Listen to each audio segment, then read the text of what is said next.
ng husto ni Anthony ang isda sa States. Nalaman iyon ni Danica kay Manang Gina. Kaya naman nag-ihaw siya ng bangus at nagpesa ng dalag.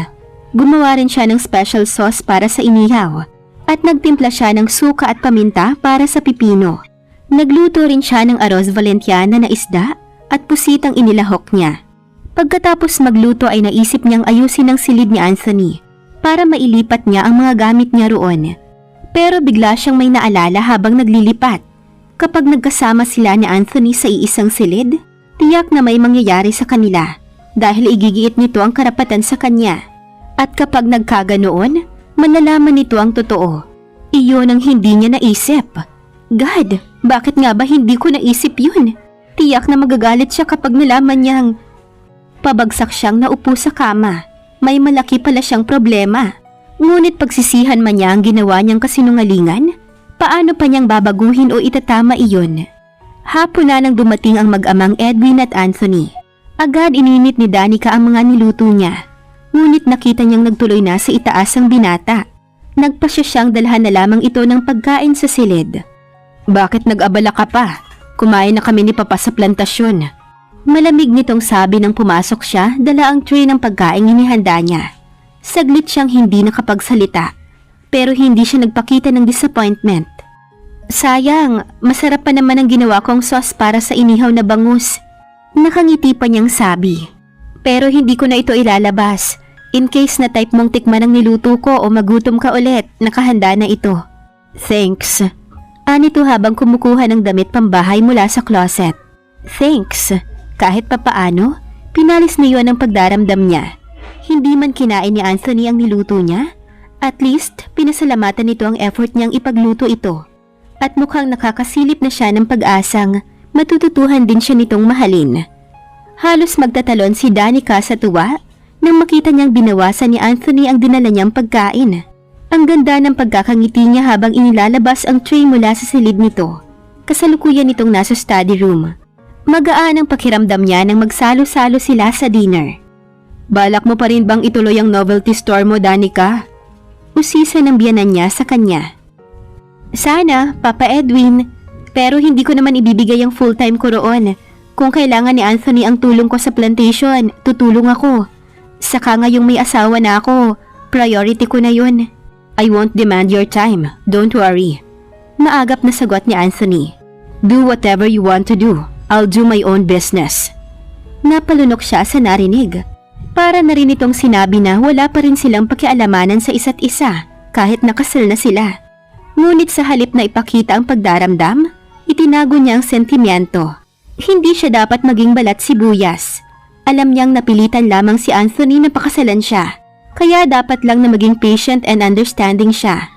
Willing siyang bigyan ng panahon si Anthony na makapag-adjust sa mga pangyayari, na matanggap siya nito at mahalin. Dahil siguro sa kaligayahan niya ngayong kasal na sila, wala nang puwang ang pagdaramdam sa puso niya para dito. Nang gabing iyon, daig pa ni Danica ang pusang hindi mapaanak. Gusto niyang makapiling si Anthony sa gitna ng malamig na gabi, pero hindi niya itinuloy ang paglipat sa silid nito. Natatakot siya sa maaaring mangyari. Dahil doon ay naglock siya ng pinto. Niyakap niya ang unan. Inipit niya roon ang larawan ni Anthony.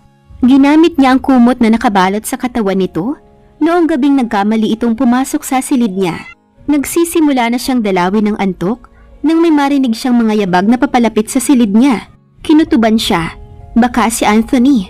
Aniya sa sarili. Bumangon siya, nakiramdam. Maya-maya ay nakita niyang gumalaw ang doorknob. Saglit lang yon. Narinig niyang papalayong mga yabag. Marahil ay nagbago na ang isip nito nang malamang nakalak ang pinto. Matutuwa ba siya sa isiping gusto nitong pumasok sa silid niya para makonsummate ang marriage nila? Kailangang umisip ako ng solusyon. Ayokong magalit sa akin si Anthony. Hindi niya dapat malaman ang totoong ginawa ko. Kasalukuyang naghahanda si Danica ng breakfast ng mag-ama nang bumaba si Anthony. Napalingon siya rito. Fresh na fresh itong tignan sa all-white attire nito. Shorts and t-shirt. Pakiramdam niya ay lumabas ito mula sa isang print ad commercial ng isang bath soap. Mukhang napakabango nito, bagamat lutang na lutang ang masculinity at strong personality nito. Kahit na lagi itong formal at tipong suplado, ay lalo siyang nai-inlove dito sa pagdaan ng mga araw.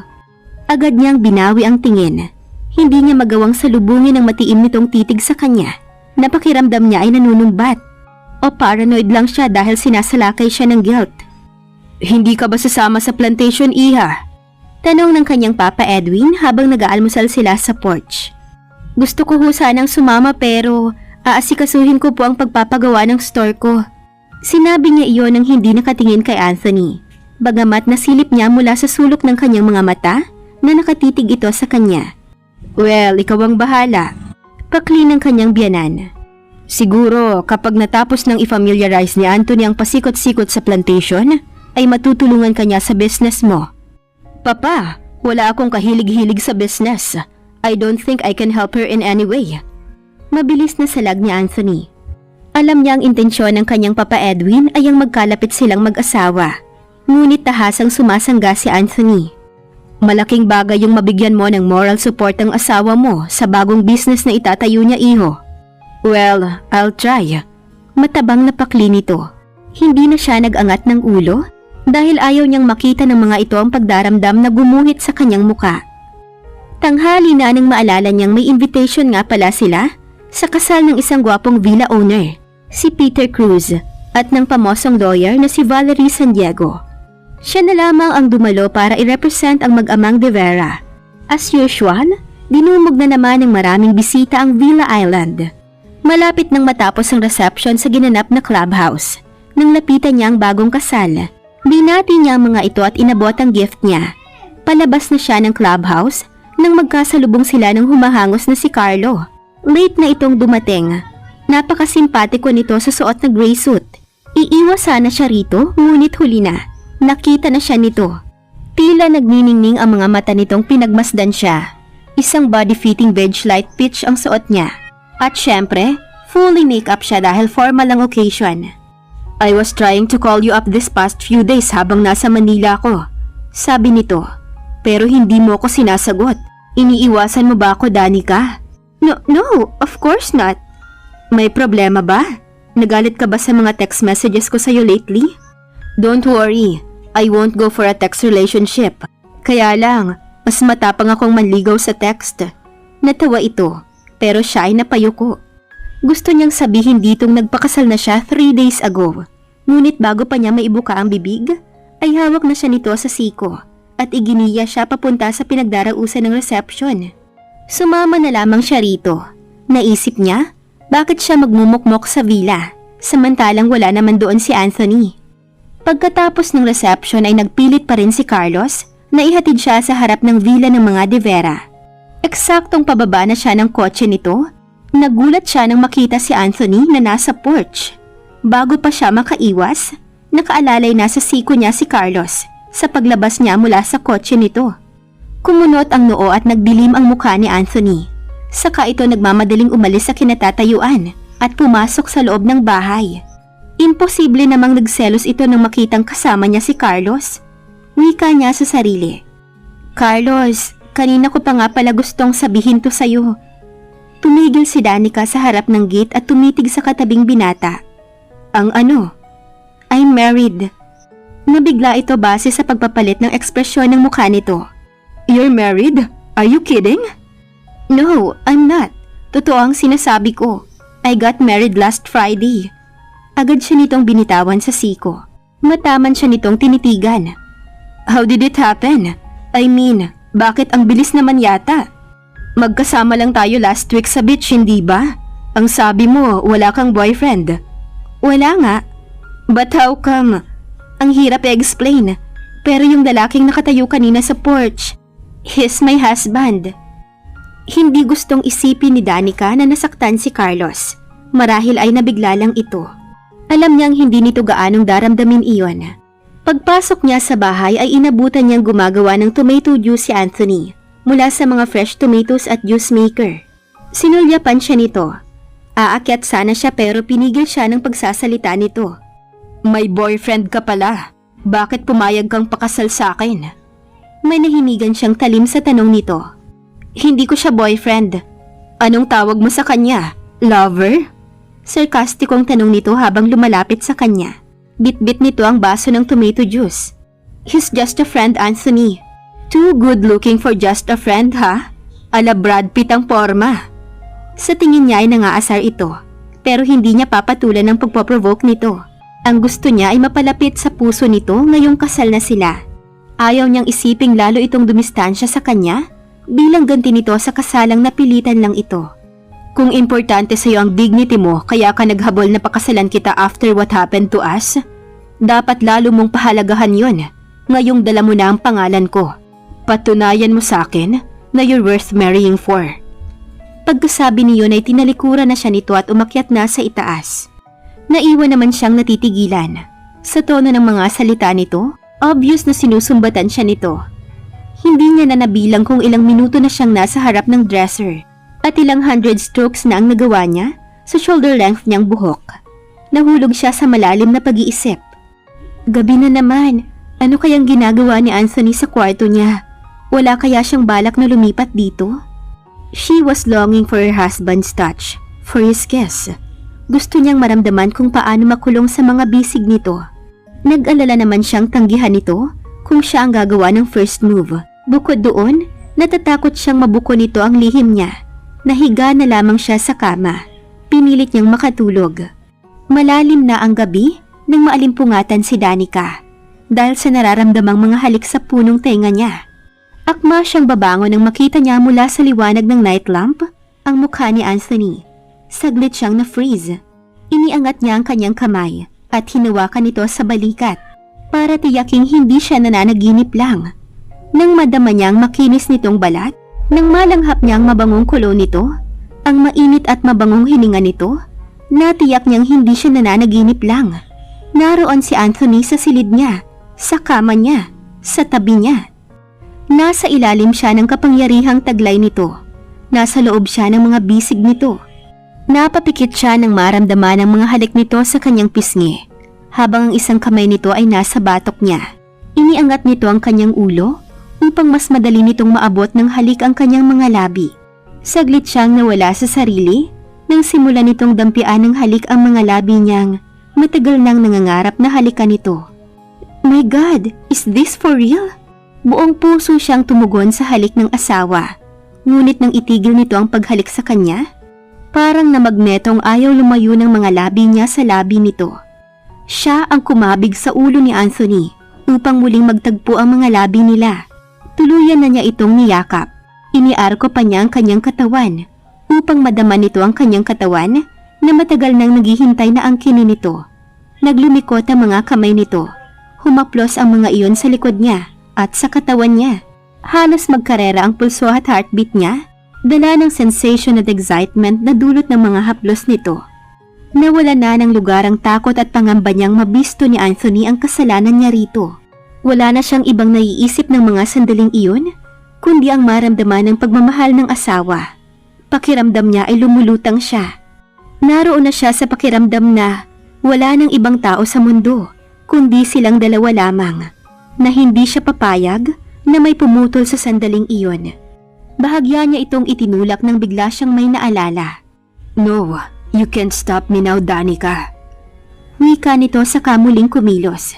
This time, pigil na nito ang dalawa niyang kamay.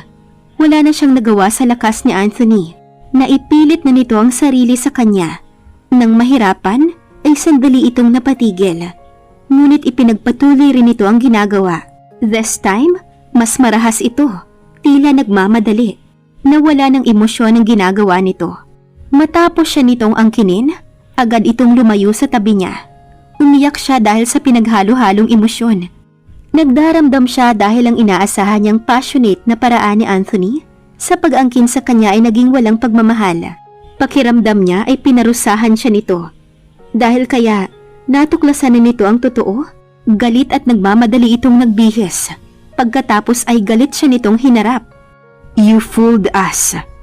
Hindi gaanong malakas ang pagkakasabi nito, ngunit pakiramdam niya ay halos mabingi siya. Puno ng panunumbat ang tinig nito. Iyon na nga bang kinatatakutan niya. Sa halip na sumagot, nag-umpisa siyang magbihis. Hindi siya dapat magpahalata na may kasalanan siya. Pero nagulat siya nang saklitin nito ang isa niyang braso. Tinatanong kita, Danica, bakit mo ako niloko? Bakit mo ako pinaniwalang may nangyari sa akin at pinilit ko ang sarili ko kahit ayaw mo? Buo ka pa bago kita nakuha kanina. Bakit ka nagsinungaling? Mas umigting ang boses nito. Napapiksi siya. Hindi siya makatingin dito. Tanging mahihinang hikbi ang lumabas mula sa bibig niya. Pagkuway marahas siya nitong binitiwan. Saka ito sumuntok sa dingding. Hindi na rin niya napigil ang emosyon. Ano ang gagawin niya? Ngayong alam na nito ang kasinungalingang ginawa niya. Anong klaseng paliwanag ang sasabihin niya rito para humupa ang galit ng asawa? Pinlano mo lahat ng ito, no? Pinlano mo dahil gusto mong maging legal na Divera at magkaroon ng karapatan sa kayamanan ng pamilya. Dahil kakaunti ang iniwan sa'yo ng mamasyon mo. Shock siya sa bintang na iyon ni Anthony. Hindi niya akalaing ganoon ang magiging interpretasyon nito sa ginawa niya. No, Anthony. Kailangan niyang sumagot para itama ang maling iniisip nito. Hindi ako ganun kaambisyosa. Kaya pala pinilit mong maging malapit kay Papa. Interesado kang magkaroon ng karapatan sa kayamanan ng pamilya namin. Nanginig siya sa sinabi nito. Hindi ko ginustong maging malapit kay Papa Edwin dahil doon. Wala akong interes sa kayamanan niyo. Nagawa ko ito dahil teenager pa lang ako infatuated na ako sa'yo. Nakakahiyamang aminin. Naka-ponytail pa lang ako matindi na ang crush ko sa'yo. I always wanted to see you, to hear your voice. All I wanted is to be close to you. Halos mga talang boses niya habang nagsasalita. Dahil hindi niya alam kung ano ang magiging reaksyon ni Anthony sa ginawa niyang pag-amin. All these years, pinakatago-tago niya ang damdamin para dito. Infatuation? Kumuyom ang kamao nito na para bang handa siyang sapakin anumang oras. Ganoon katindi ang galit na nakikita niya rito. Dahil lang sa infatuation na yon, sinira mo na ang buhay ko. Sinamantala mo siguro ang kalasingan ko. Inalalayan mo ako papunta sa kwarto mo, sa halip na sa kwarto ko. Pagkatapos, gumawa ka ng paraan para magmukhang may nangyari sa atin. Pakiramdam niya, tinakasan ng kulay ang mukha niya. Hindi niya makuhang mag-angat ng ulo para salubungin ang puot sa mga mata nito. I don't believe you, Danica. Huwag mo akong paniwalain sa mahaba mong alibay. Ang plantasyon ang talagang target mo. Believe me, Anthony. Nag-stammer na naman siya. All I want is to be with you. To be a part of your life. Nagawa ko to dahil mahal kita. No, it won't make you less guilty, Danica. Pinalis nito ang kamay niyang akmang hahawak sa braso nito. Hindi ko akalaing magagawa mo to. Hindi lang ako ang niloko mo, pati si Papa. Patawarin mo ako, Anthony. Hilam na siya sa luha. Gusto kong maghinala sa iyo nung umagang gisingin mo ko ng mga suntok sa balikat ko sa loob ng kwarto mo. Pero naisip ko rin, hindi ka maglalakas loob na gawin ng kalokohang yon. Mukha kang anghel na hindi makakaisip ng ganoong kalokohan. I gave you the benefit of the doubt. Hikbi ang tanging naisagot niya sa mga panunumbat at akusasyon nito. Ayoko sanang pakasalan ka. The idea was absurd. Pero ayoko nang masira ulit ang relasyon naming mag-ama. Tinanggap ko ang gusto niya kahit hindi ko tiyak na may kasalanan ako. Anthony! I hate you, Danica, and I can't forgive you for doing this and for ruining my life. Para siyang natuod nang lumabas ito. Ang padarag na pagsasara nito ng pinto ang nagpapitlag sa kanya. Napakagatlabi at napahagulhol siya. Iyon ang kinahinatnan ng kasalanang ginawa niya nang dahil sa pag-ibig. Kainis! Muntik nang ibato ni Anthony ang hawak na baso ng alak. Nagtuloy siya sa resto bar ng Villa Garden Hotel pagkatapos ng nangyari sa mansyon. Galit para kay Danica ang nararamdaman niya. Niloko niya ako. Isang bagay na hindi niya akalaing magagawa nito sa kanya. Nagawa ko lang yun dahil mahal kita. Paulit-ulit na bumabalik sa isip niya ang sinabi nito. But should he believe her? Kung may feeling siya sa akin noon pa, bakit parang hindi ko naramdaman? Kaya hindi siya kumbinsido sa sinabi nitong dahilan. Hindi siya manhid para hindi mabasa ang tunay na motibo nito, ang kayamanan ng kanyang pamilya. Iniisip niya kung ano ang gagawin. Ipapaanal ba niya ang kasal nila? O gagawin na lang niyang miserable ang buhay nito hanggang sa ito na ang kusang lumayo sa kanya? Inis na saad niya sa sarili. Paano na kaya ang pagsasama ng mag-asawa? Gayong nalaman ni Anthony ang lihim ni Danica. At dito na po nagtatapos ang kabanata ng ating kwento. Maraming salamat po.